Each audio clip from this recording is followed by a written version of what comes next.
My mother, Sakamoto, never said anything about the camps. I would ask her and she said, there was nothing good that happened here, so there's nothing to remember.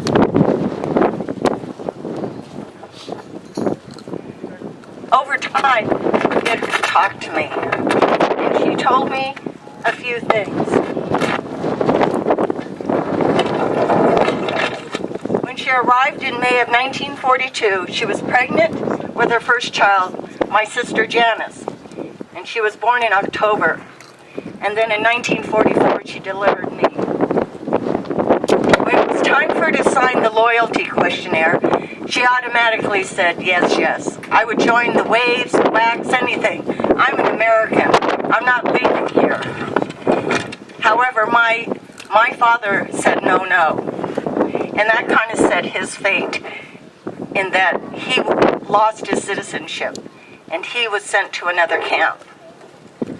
Leaving my mother here, pregnant with me, and she had to fend for herself from then on. She was devastated that he would make that decision. In fact, I never met my father. He never stayed in contact with her.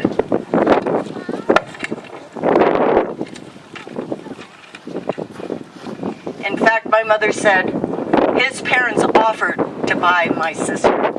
And my mother's reply was, they don't sell children in this country. And they said, how could you take care of a child as a single parent?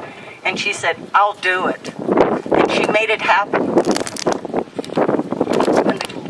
When the camps were going to close in 1945, my mother was one of the last to leave because she had nowhere to go. And she had 2 children.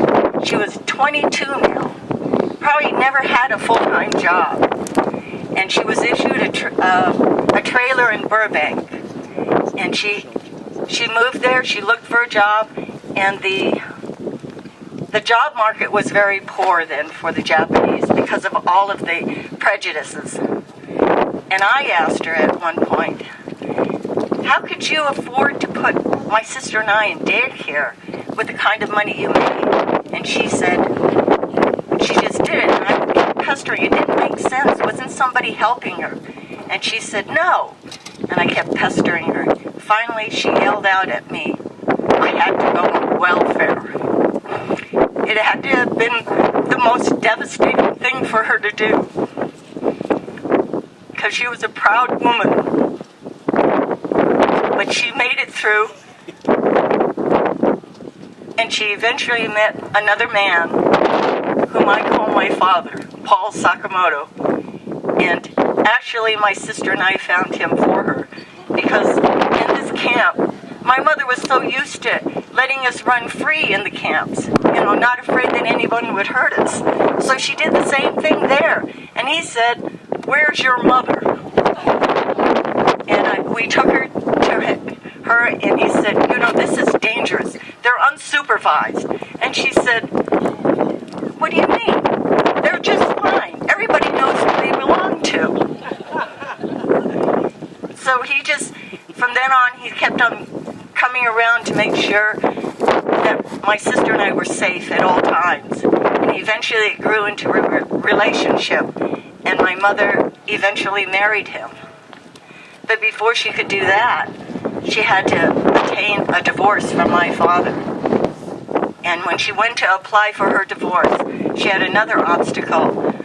The judge at the time said that he wouldn't grant her that divorce because he felt that she could reconcile with her husband, which was impossible. He had already left for Japan.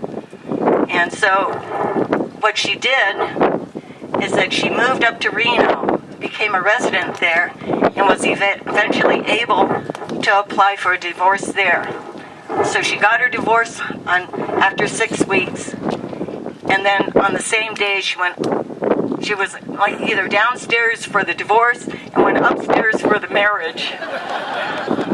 And my stepfather had come with a wedding ring for her, a diamond ring. So, and I guess you could say that's kind of a happy ending. We all left together and came to Los Angeles to live, and that's all. And she survived it all. You can all do it too, under any obstacle. Thank you.